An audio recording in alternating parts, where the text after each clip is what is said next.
On commence avec Outbrain sans tarder. Merci beaucoup. Bonjour à tous, vous m'entendez bien? Super. Je suis ravi aujourd'hui d'animer cette table ronde et on va tenter de répondre à la question qui, j'espère, va tous vous garder en éveil pendant cette phase de digestion. Le dernier clic avant la conversion est-il survalorisé? Donc, en d'autres termes, comment refléter au mieux la réalité du funnel marketing en mesurant la contribution de l'ensemble des points de contact tout au long du processus d'achat d'un individu. Pour cela, je suis accompagné par deux expertes du marketing digital et de sa mesure. La première, c'est Aurélie Tondu, responsable de la génération de leads chez Alliance.fr et avec qui nous collaborons depuis maintenant plusieurs années. Est-ce que tu peux peut-être nous en dire un peu plus sur ton périmètre? Je lui donne celui-là. Merci beaucoup. Donc exactement. Donc je travaille chez Alliance France sur la génération de leads. Donc l'idée c'est d'activer l'ensemble des leviers d'acquisition dits à la performance pour générer des leads et derrière acquérir des clients. Donc ces leviers, quels sont-ils? Donc aujourd'hui, on est sur le search, on est sur le display, donc y compris le native qu'on fait avec vous à Outbrain depuis de nombreuses années. On est sur les réseaux sociaux, l'affiliation, les e-partenariats et puis également les comparateurs d'assurance, donc pour l'essentiel. Cela pour les clientèles de particuliers et de professionnels. Et on travaille main dans la main avec les équipes du contenu du site Alliance.fr et du SEO, ainsi que les équipes de la marque, pour avoir une cohérence globale. Tout à fait, merci. Et Mélodie Ruffier, qui est responsable du pôle client de Wizali, spécialiste de la mesure digitale, c'est ça? C'est ça, merci. Bonjour à tous, donc moi Mélodie Ruffier, je suis chez Wizali. Donc Wizali, c'est une solution d'attribution qui a pour objectif du coup de proposer à ses clients un outil pour optimiser leur performance média, un outil qui est algorithmique, 100% basé sur la donnée. Un outil est aussi une solution, parce qu'on a une équipe de data analystes qui accompagne bien sûr nos clients dès l'implémentation et après tout au long de notre partenariat. On a été créé en 2015, aujourd'hui on a à peu près une quarantaine de clients en France, des petits, des gros, dans des secteurs très variés. On compte Alliance depuis maintenant quelques mois parmi nos clients. On travaille aussi avec la SNCF Connect, Air France, Transavia et beaucoup d'autres. Merci beaucoup. Et pour ma part, je suis Thibault Lozivic, je suis responsable commercial de l'équipe marque et agence chez Outbrain. Et pour ceux qui ne nous connaissent pas, on est un des leaders de la recommandation de contenu sur l'open web et on est partenaire des plus grands sites médias, notamment en France, TF1, Le Monde ou L'Équipe. Peut-être avant de démarrer, pour poser un peu le débat, j'avais un chiffre intéressant que j'ai vu il y a quelques jours justement. C'est une étude de l'IAB de 2021 qui nous dit que 94% des annonceurs ont conscience des limites du modèle last click. Pour autant, ça reste le modèle standard et qui prédomine aujourd'hui sur le marché. Du coup, on comprend pourquoi justement il faut peut-être se tourner petit à petit vers un modèle un peu plus valorisant tous les touchpoints du funnel. Voilà pour le débat. Peut-être avant de commencer et rentrer dans le vif du sujet, est-ce que toi Aurélie, tu peux nous donner les grands enjeux d'acquisition d'Alliance pour cette année et comme on est à l'aube de 2023 pour l'année qui va arriver? Oui. Alors nos enjeux, ils sont de trois ordres. Donc, on va voir le premier qui va être un enjeu de volume. Alors là, je vais enfoncer une porte ouverte, mais notre objectif, c'est de continuer à faire croître le nombre de leads qu'on réalise chez Alliance. Aujourd'hui, on a un client sur 5 qui est issu d'un lead digital. Notre objectif, c'est que dans 3 à 5 ans, il y en ait 1 sur 3. Donc il y a ce premier objectif de volume. Le deuxième objectif, c'est la qualité. Vous allez me dire, c'est encore une porte ouverte parce que voilà, plus le lead est de qualité, qualifié. Ouais, ok, le B.A.B.A. c'est bien. Donc plus c'est qualifié, plus on va maximiser la transformation. Mais pour nous, l'enjeu, c'est pas que ça sur la qualité. L'enjeu, c'est aussi de fidéliser la force de vente qui fait de l'acquisition à partir de nos leads digitaux. Alors, pour vous expliquer un petit peu, voilà, en étant basique, nous, on travaille avec un réseau d'agents généraux. Donc, il y a 1800 agents généraux en France qui traitent nos leads, qui sont demandeurs de nos leads, qui sont des agents généraux comme pignon sur rue, qui sont de formidables entrepreneurs, des commerciaux hors pair, qui ont une proximité terrain, mais qui ne sont pas des digital natives. Donc, pour eux, le lead, c'est pas une matière innée. Donc on se doit de leur apporter la juste quantité de lead, le bon mix produit et la qualité de lead pour s'assurer qu'ils vont continuer à être engagés et traiter nos leads pour derrière faire des ventes. Donc voilà, le deuxième point, c'était la qualité. Et le troisième point, ça va être la rentabilité. Donc ça, c'est un sujet auquel on va s'atteler en 2023. L'idée là, c'est de se dire, voilà, cette acquisition de leads, derrière, elle fait une vente. Et l'idée, c'est de mesurer cette vente à partir de leads, eh bien, combien elle nous coûte en fonction des leviers par lesquels le lead est passé, et combien ça va nous rapporter en termes de résultats économiques. Et pour aller plus loin, combien ça va nous rapporter en termes de marge sur la durée de vie du client. Donc là, on parle de lifetime value. Et donc ça, c'est des sujets vraiment clés qui vont nous occuper du coup, à partir de début d'année prochaine. Très bien. De ton côté, Mélodie, tu vois des grandes tendances, toi, émerger par tes relations avec les clients? Oui, bien sûr. Alors, c'est vrai que je pense que 2023 s'annonce tout aussi mouvementé que les années précédentes. On a tout d'abord un contexte, si je me focus un petit peu sur nous, ce qui nous concerne, l'environnement de la publicité digitale.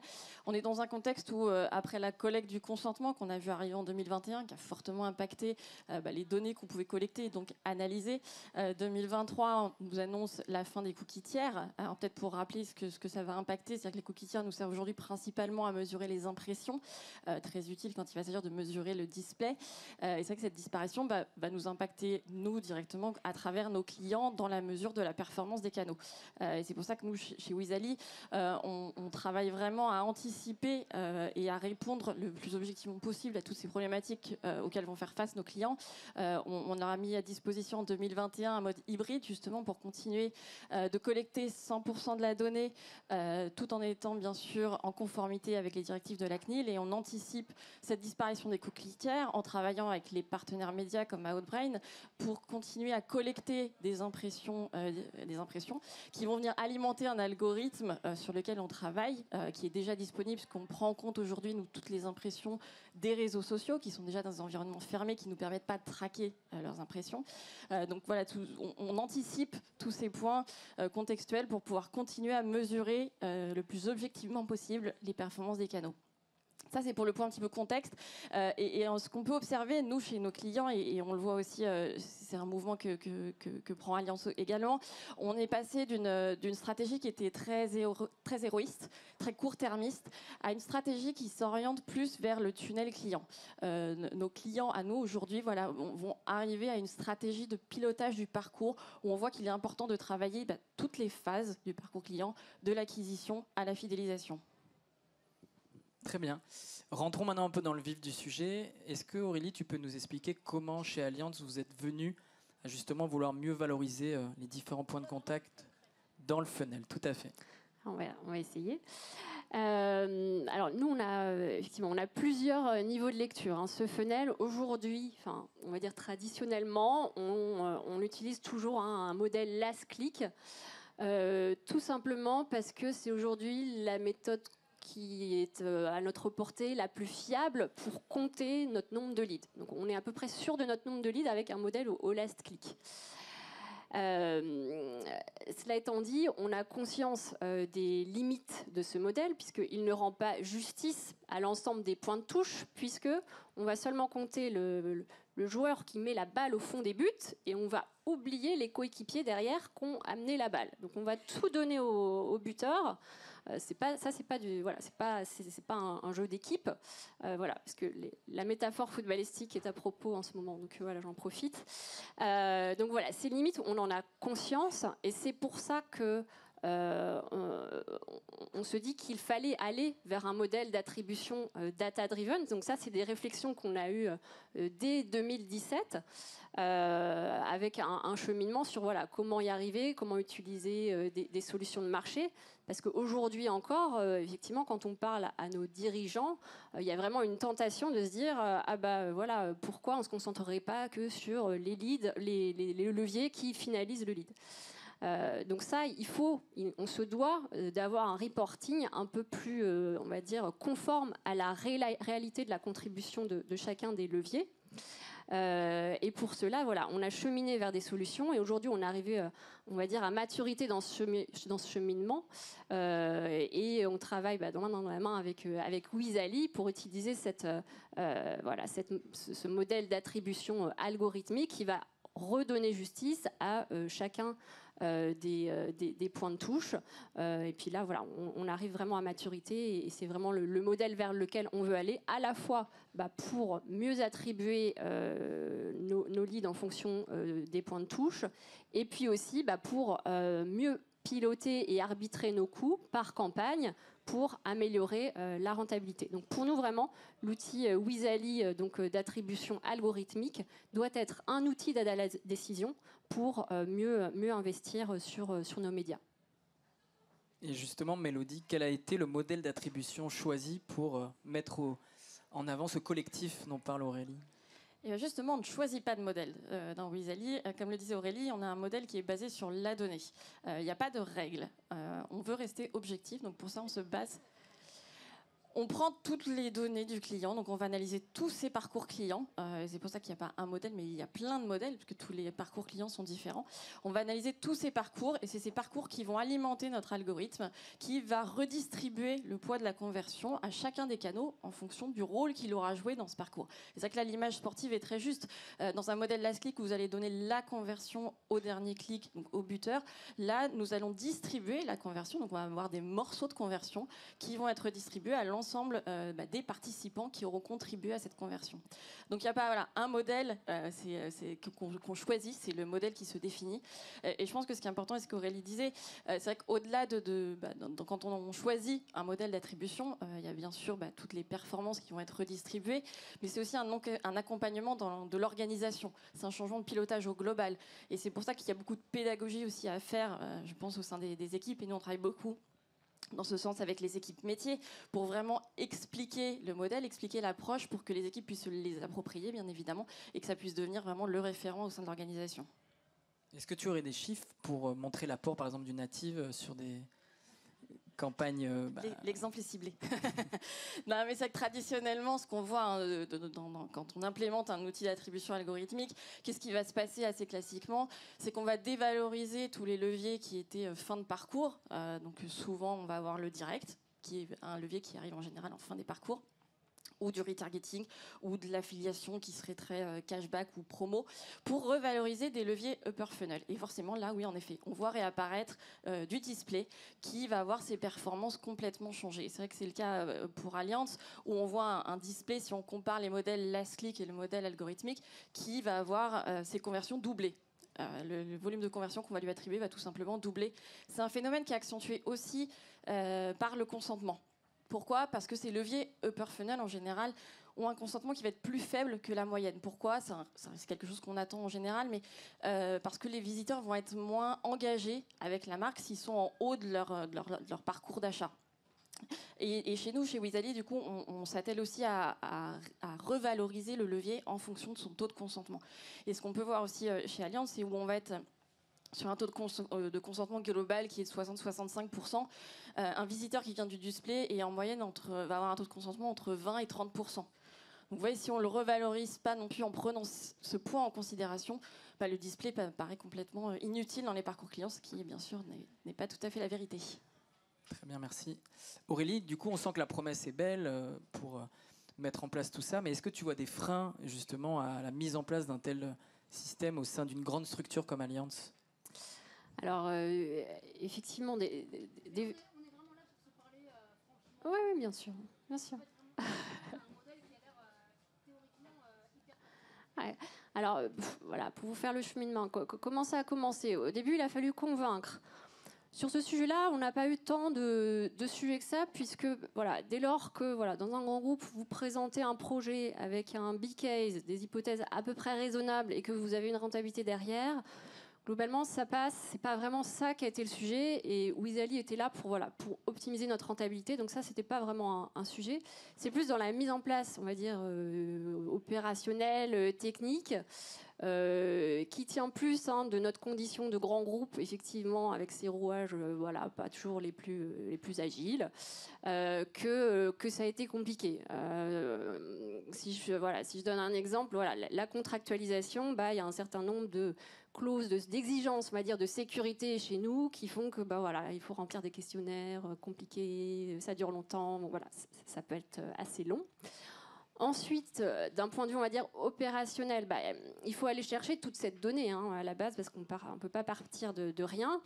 Et nous, de notre côté, on ne partait pas non plus d'une feuille blanche. On a des campagnes un petit peu partout, donc il faut alimenter le modèle. Parfois, c'est facile, mais on a des choses qui peuvent être éparpillées un petit peu partout. Donc c'est ça qui peut poser un peu de difficulté, avec des équipes qui, bien sûr, voilà, n'ont pas toujours le temps. Donc c'est aussi du temps des équipes pour s'investir.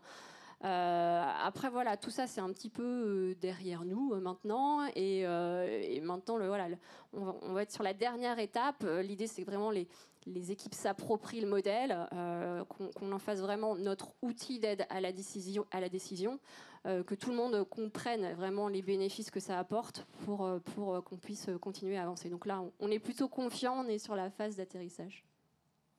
Et toi Mélodie, est-ce que tu nous as déjà parlé du prérequis un peu organisationnel? Est-ce que tu vois d'autres prérequis justement pour aller chez l'annonceur faire un modèle comme ça un peu plus complexe? Alors, c'est vrai que nous, déjà, en tant qu'outil, on a des prérequis. Ce qu'on conseille, c'est il faut déjà avoir une certaine volumétrie de données, en fait, pour que le modèle ait un sens. Pour avoir une certaine volumétrie de données, ça veut dire déjà avoir un niveau d'investissement média qui soit assez relativement important et un niveau de conversion aussi sur le site qui soit relativement important. Pour vous donner quelques chiffres, nous, ce qu'on conseille, c'est d'avoir à minima 1000 conversions par mois sur son site et au moins 250 000 € de spend média par an. C'est voilà, pour vous donner un petit peu un ordre d'idée. J'ai oublié le reste de la question. Voilà, si tu voyais d'autres prérequis à part le volume. Prérequis, voilà, très opérationnel, pardon. Et c'est vrai que nous, voilà, ce qu'on conseille quand on va commencer à travailler avec un client, c'est d'avoir une équipe dédiée ou au moins une personne dédiée pour porter le projet en interne. Ça va être important de pouvoir assurer cette coordination entre les différents métiers. Parce que nous, en tant qu'outil, on va se connecter à tout l'univers média, donc on va avoir besoin de travailler avec les experts search, les experts display, et on a vraiment besoin d'avoir quelqu'un en interne qui va être porteur pour nous aider dans ces sujets-là. Donc je dirais que pour moi, les prérequis sont de l'ordre je disais, de la volumétrie des données, et en termes de freins, ce qu'on a pu voir, ça peut être très lié à l'organisation. Si on a des organisations très complexes, on voit que ça met plus de temps pour s'implémenter. Très bien. Et peut-être avant de conclure par d'éventuelles questions, une question un peu intéressée, parce que chez Outbrain, on se lance dans l'univers du branding avec des... Oui, intéressé et inversé. On se lance dans l'univers du branding avec des formats un peu plus haut dans la page, donc in-article. Comment vous valorisez, vous, le branding, justement, dans ce funnel de conversion, et comment vous nourrissez les campagnes performance via des campagnes branding chez Allianz? Ouais. Alors c'est vrai qu'il y a des liens entre les campagnes branding, les campagnes à la perf. Rien qu'en termes, de façon pratico-pratique, puisqu'il faut être au niveau BABA, les créations, les temps forts dans l'année, on s'aligne sur entre la marque, le site internet et les campagnes à la performance. Alors après, si on va aller un peu plus loin dans ces liens-là en termes de campagne, nous on a un petit mot qu'on utilise un peu qui est notre jargon interne, qui est la brandformance, c'est-à-dire qu'on va aller recibler les audiences, les viewers de nos campagnes marques avec des campagnes à la performance. On va aussi aller retargeter des gens qui viennent sur notre site. Et ça, c'est quelque chose, c'est un petit projet qu'on a lancé d'ailleurs avec Outbrain très récemment pour recibler avec des campagnes natives des personnes qui sont allées sur nos pages produits phares. Donc voilà, les liens ils existent et nous on est convaincus que qu'il faut aller chercher un maximum de touch points, y compris en haut de funnel, pour faire la jointure avec nos campagnes à la performance pour in fine maximiser la conversion. Très bien, merci. On arrive au bout du temps. Est-ce que vous avez des questions pour nos invités? N'hésitez pas.